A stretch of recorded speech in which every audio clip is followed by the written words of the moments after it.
नमस्कार विद्यार्थी मित्रांनो, आज आपण अभ्यासणार आहोत सिमेट्री. सिमेट्री म्हणजे सममिती.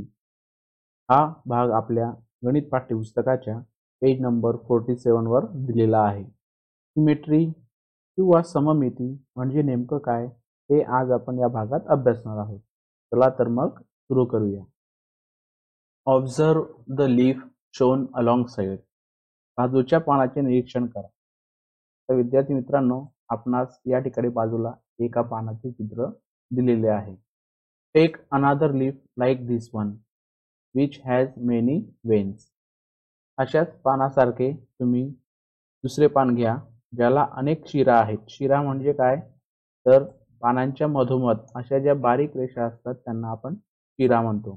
Fold the leaf along that Wien. आता आपणास मधोमध ही एक रेष दिसत असेल. या रेषेपासून त्या पानाची बरोबर मधोमध घडी घाला. What do you see. तुम्हाला काय दिसेल. One part of the leaf falls exactly on the other. तर पानाचा हा जो एक भाग आहे हा दुसऱ्या भागाला बरोबर तंतोतंत जुळताना आपल्याला दिसेल. Fold the leaf in different ways along other when. What do you see. आता आपल्याला याच्या मधोमध बारीक शिरा दिसत आहेत, बारीक व्हेन्स दिसत आहेत. त्यांच्यामधून जर आपण पानाची घडी घालण्याचा प्रयत्न केला तर तुम्हाला काय दिसेल. One part of the leaf does not fall exactly on the other. तर आपण पानाची या रेषांमधून जर का घडी घातली तर पानाचा हा एक भाग हा दुसऱ्या भागाशी तंतोतंत जुळणार नाही. Take a triangular piece of paper as shown alongside. आकृतीत दाखवल्याप्रमाणे एक त्रिकोणी कागद घ्या. बघा या ठिकाणी तुम्हाला ट्रायंगल दाखवलेला आहे. आपल्याला तशी कृती करायची आहे. त्रिकोणी आकाराचा कागद घेऊन fold it along the dotted line. बघा मध्यभागी तुम्हाला अशी डॉटेड लाईन दाखवलेली आहे. डॉटेड लाईन म्हणजे बिंदू रेषा किंवा तुटक रेषा. त्या तुटक रेषेपासून त्या कागदाची मधोमध घडी घाला. Does one part of the triangular piece of paper fall exactly on the other. त्या उभ्या तुटक रेषेवर घडी घातल्यावर त्रिकोणाकृती कागदाचा एक भाग दुसऱ्या भागावर तंतोतंत जुळतो का. तुम्ही करून बघा तर तो तंतोतंत जुळेल. आता पुढे पहा. टेक अनादर triangle as shown in the second figure and fold it along the dotted line. दुसऱ्या आकृतीत दाखवल्याप्रमाणे वेगळा त्रिकोणी कागद घेऊन उभ्या तुटक रेषेवर त्याची घडी घाला. आता दुसऱ्या आकृतीमध्ये म्हणजे या आकृतीमध्ये सुद्धा आपल्याला एक डॉटेड लाईन दाखवलेली आहे. तर या डॉटेड लाईन पासून आपल्याला त्या पानाची घडी घालायची आहे. घडी घातल्यावर आपल्याला काय लक्षात येईल. डॉटेड लाईनच्या उजवीकडील भाग हा डावीकडील भागावर तंतोतंत जुळणार नाही, कारण उजवीकडील भाग हा डावीकडील भागापेक्षा लहान आहे, म्हणून तो त्या भागाशी तंतोतंत जुळणार नाही. If the two parts of a figure made by a line fall exactly on one another then the figure is said to be symmetrical about that line. जर एखाद्या रेषेने आकृतीचे होणारे दोन भाग एकमेकांशी तंतोतंत जुळत असतील तर ती आकृती त्या रेषेच्या संदर्भात सममित आकृती असते. कोणत्या रेषेच्या संदर्भात मग, तर आकृतीच्या मधोमध जी डॉटेड लाईन आपण काढलेली असते त्या रेषेच्या संदर्भात ही आकृती सममित असते. And if the two parts do not fall exactly on one another then the figure is not symmetrical about that line. आणि जर ती आकृती त्या रेषेच्या संदर्भात जुळत नसेल तर ती आकृती त्या रेषेच्या संदर्भात सममित आकृती नसते. जशी पहिल्या आकृतीमध्ये डॉटेड लाईन ही मधोमध आहे आणि मधोमध घडी घातल्यावर त्या त्रिकोणाचे दोनही भाग एकमेकांशी तंतोतंत जुळतात, म्हणून ही आकृती आहे सिमेट्रिकल म्हणजे सममिती. आणि दुसऱ्या आकृतीमध्ये डॉटेड लाईन पासून जर त्या त्रिकोणाचे दोघेही भाग हे एकमेकांशी जुळत नाहीत, तंतोतंत जुळत नाहीत, म्हणून ही आकृती आहे नॉट सिमेट्रिकल म्हणजे असममित. Some of the following figures are symmetrical about the given dotted line and some are not. Observe them carefully. आता खाली आपणास काही आकार दिसत आहेत, आकृत्या दिसत आहेत. या आकृत्यांचा आपण जर नीट अभ्यास केला तर प्रत्येक आकृतीमध्ये एक डॉटेड लाईन दिलेली आहे. तर त्या डॉटेड लाईन वरून आपल्याला समजण्यास मदत होईल की ती आकृती सिमेट्रिकल आहे का नॉट सिमेट्रिकल आहे. जर डॉटेड लाईन पासून आपण त्या आकृत्यांची घडी घातली तर ती एकमेकांशी तंतोतंत जुळते की नाही हे आपल्याला त्याच्यावरून लक्षात येईल. पहिली आकृती बघा, ही आकृती सिमेट्रिकल आहे कारण याच्यामध्ये जी तुटक रेषा दिलेली आहे त्या तुटक रेषेपासून जर आपण घडी घातली तर दोघेही भाग हे एकमेकांशी तंतोतंत जुळतील, म्हणून ही आकृती सिमेट्रिकल आहे. परंतु दुसऱ्या आकृतीचे मात्र तसे नाही. दुसरी आकृती ही नॉट सिमेट्रिकल आहे कारण ज्या ठिकाणाहून तुटक रेषा ही दिलेली आहे तिथून जर आपण त्या पानाची घडी घातली किंवा तिथून जर आपण त्या आकृतीची घडी घातली तर तिथून घातलेल्या घडीचा भाग हा तंतोतंत जुळणार नाही, म्हणून ही आकृती आहे नॉट सिमेट्रिकल. पुढील आकृती आहे सिमेट्रिकल कारण आकृतीच्या मधोमध जी रेषा दिलेली आहे तिथून जर आपण त्या आकृतीची घडी घातली तर ती एकमेकांशी तंतोतंत जुळेल, म्हणून ही आकृती आहे सिमेट्रिकल. आता पुढील आकृती पहा. पुढील आकृती ही नॉट सिमेट्रिकल आहे कारण ज्या ठिकाणी तुटक रेषा दिलेली आहे तिथून जर आपण घडी घातली तर ती एकमेकांशी तंतोतंत जुळणार नाही, म्हणून ही आकृती आहे नॉट सिमेट्रिकल. पुढील तुम्हाला मँगोचे चित्र दिलेले आहे. मँगोच्या चित्रामध्ये मधोमध डॉटेड लाईन दिलेली आहे. तिथून जर आपण त्याची घडी घातली तर ही आकृती एकमेकांशी तंतोतंत जुळणार नाही, म्हणून ही आहे नॉट सिमेट्रिकल. पुढील आकृती पहा. पुढील आकृतीमध्ये जी डॉटेड लाईन दिलेली आहे तेथून जर त्याची घडी घातली तर ती एकमेकांशी जुळणार नाही, म्हणून ही आकृती सुद्धा आहे नॉट सिमेट्रिकल. पुढील एका डिझाईनची आकृती दिलेली आहे. त्या आकृतीचे काळजीपूर्वक निरीक्षण केल्यास जिथून डॉटेड लाईन आहे तिथून जर आपण त्या आकृतीची घडी घातली तर ती एकमेकांशी तंतोतंत जुळते, म्हणून ती आहे सिमेट्रिकल. आणि शेवटची आकृती, शेवटची फिगर, शेवटची डिझाईन आपण जर पाहिली डॉटेड लाईन पासून त्या डिझाईनची घडी घातली तर आपल्या लक्षात येईल की तिच्या बाजू एकमेकांशी तंतोतंत जुळणार नाहीत, म्हणून ती आकृती आहे नॉट सिमेट्रिक. आता वळूया आपण पेज नंबर 48 कडे. आता पेज नंबर 48 वरील आकृतींचा आपण अभ्यास करूया. सर्वप्रथम आपणास दिलेला आहे सर्कल. सर्कल ही एक अशी फिगर आहे, आकृती आहे की या फिगरमध्ये आपण कोणत्याही दिशेने कोणत्याही बाजूने कुठेही डॉटेड लाईन काढली किंवा सर्कलची घडी कुठूनही केली तर ती एकमेकांशी तंतोतंत जुळते, म्हणून सर्कल ही फिगर सिमेट्रिकल असते. पुढे दिलेला आहे कॅपिटल ए.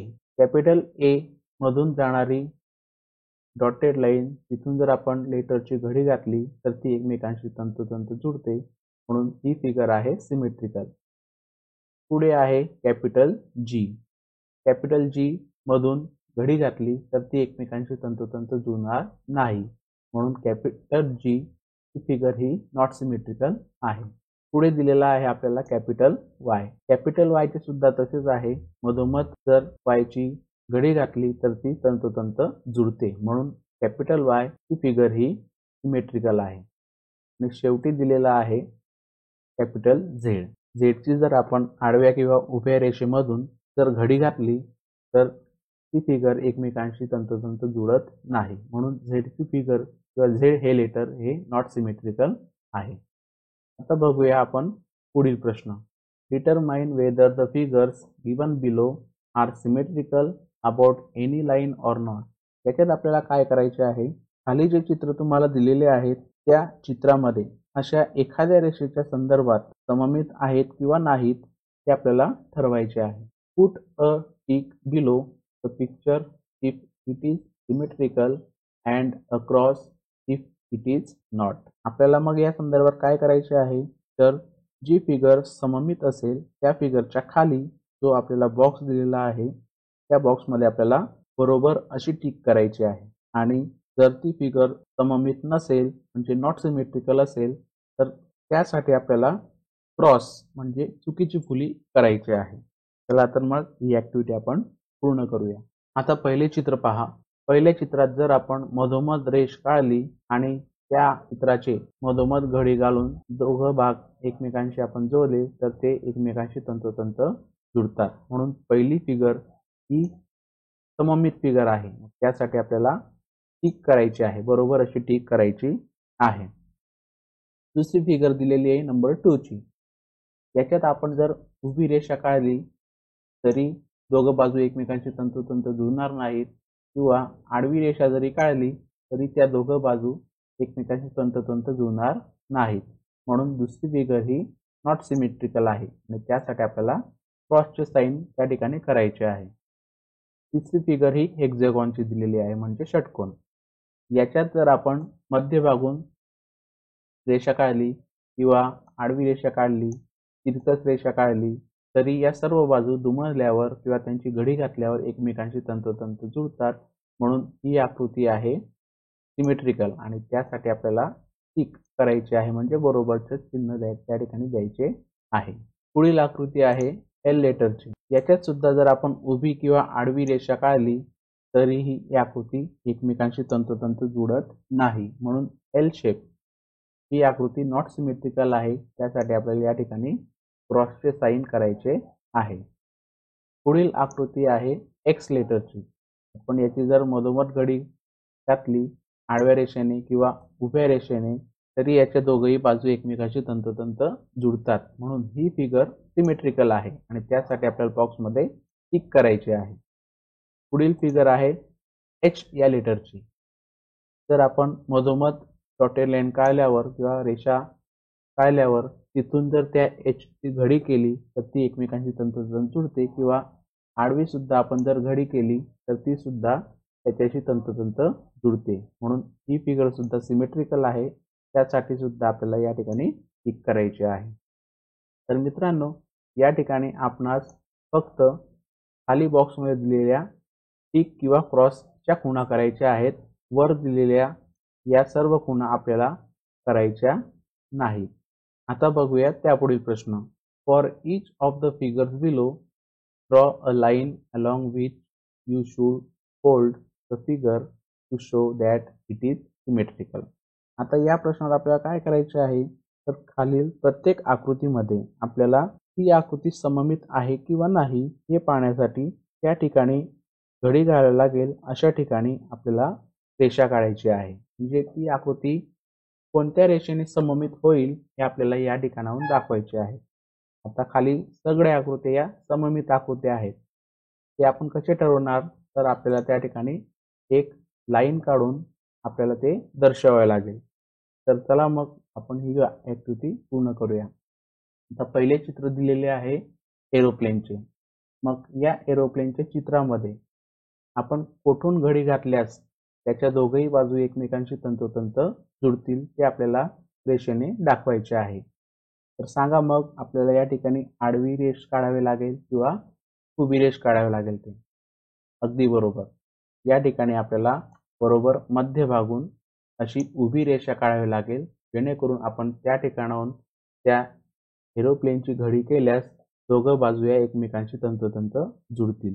पुढील फिगर दिली आहे एका स्टारची. या स्टारमध्ये आपण आडवी किंवा उभी रेषा काढल्यास किंवा कोणत्या प्रकारची रेषा काढल्यास स्टारची फिगर ही एकमेकांशी तंतोतंत जुळेल किंवा जेथून घडी घातल्यावर त्याचे दोघेही भाग एकमेकांशी तंतोतंत जुळतील अशी रेषा आपणास काढायची आहे. तर या ठिकाणी आपण आडवी रेषा काढली तेथून जर या स्टारची घडी केली तरी देखील या स्टारचे दोघेही भाग एकमेकांशी तंतोतंत जुळतील किंवा आपण उभी रेषा काढली तरी देखील या स्टारचे दोघेही भाग एकमेकांशी जुळतील किंवा अजून आपण अशी तिरकस रेषा काढली तरी देखील या स्टारचे दोघेही भाग एकमेकांशी तंतोतंत जुळतील. आपण कोणत्याही प्रकारची रेषा काढू शकतात. पुढील चित्र हे एका पानाचे आहे. या पानाचे दोन समान भाग हे अशा पद्धतीने करायचे आहेत जेथून पानाची घडी घातल्यास ते दोघेही भाग एकमेकांशी तंतोतंत जुळतील. तर आपण अशा पद्धतीने मधोमध रेषा काढली, तेथून त्या पानाची घडी केली तर ते दोघेही भाग एकमेकांशी तंतोतंत जुळतील. अशा पद्धतीची रेषा आपल्याला या ठिकाणी काढायची आहे. शेवटचे चित्र हे 8 या नंबरचे आहे, 8 या अंकाचे आहे. या 8चे आपल्याला असे भाग करायचे आहे की तेथून त्या 8चे जर आपण घडी केली तर ती एकमेकांशी तंतोतंत जुळायला पाहिजे. तर या 8चे आपण आडवी रेषा काढून जर घडी करण्याचा प्रयत्न केला तर ते दोघं भाग एकमेकांशी जुळणार नाही, कारण वरील भाग हा लहान आहे आणि खालील भाग हा मोठा आहे, म्हणून आडवी रेषा या ठिकाणी चुकीची आहे. म्हणून यासाठी आपल्याला या 8चे अशा उभ्या रेषेने 2 समान भाग करावे लागतील, जेणेकरून तिथून घडी घातल्यावर किंवा तेथून दुमळल्यावर त्या 8चे दोघेही भाग हे एकमेकांशी तंतोतंत जुळतील. तर अशा पद्धतीने आपल्याला हा प्रश्न पूर्ण करायचा आहे. या प्रश्नात आपल्याला चारही फिगर्स या सिमेट्रिकल दिलेले आहेत. आपल्याला फक्त डॉटेड लाईन काढून त्या सिमेट्रिकल कशा आहेत हे दाखवायचे आहे. तर विद्यार्थी मित्रांनो, पेज नंबर 47 यामध्ये आपण सिमेट्रिकल, नॉट सिमेट्रिकल फिगर्स भागांचा अभ्यास केला. भेटूया पुढील भागात.